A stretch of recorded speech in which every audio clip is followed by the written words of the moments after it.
went on. So Norman Lear passed away. He was 101. You know the credits on CBS, what he did. But a lot of times people don't know that he took shows from black creators like Eric Monty and Mike Evans, the original Lionel Jeffersons, um, and how he manipulated, ran John Amos off the set of Good Times originally. And I have to say all this has to come together because there was a lot of politics.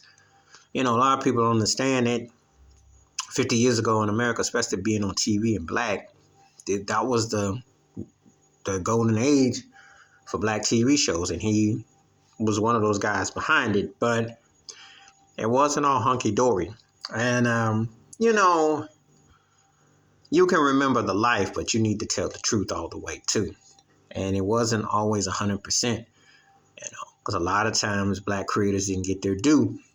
And I watched the interviews with Eric Monty and Michael Evans. Michael Evans died at 57 20 years ago. And he was a very talented guy, because they had a hand in what's happening. Cooley High, so, the projects in Chicago, Green, all that. And it would be so different if a black man was the one that was behind a lot of it, but never gets his due. And Eric Monty never got his due. But Norman Lear got all the love. So it's kind of like a bittersweet thing when you have these topics because so often than not, there's a collaborative effort. Nothing is ever done single-handedly.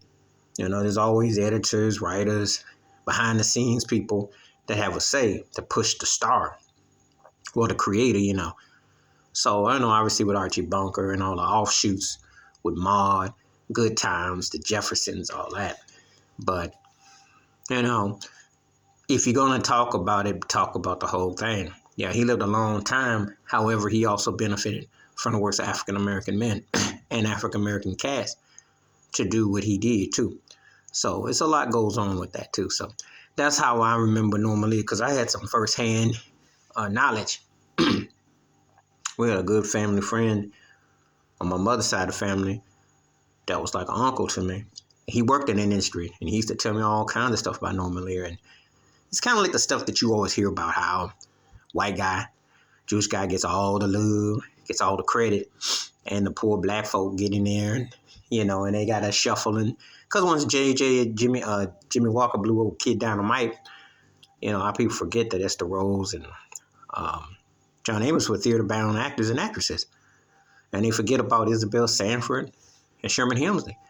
So, but anyway, please hit like, subscribe, welcome thoughts, comments, and I do respond. Thank you. Wash your hands, keep your mind clear, watch out for nothing shit if you like them out. Peace.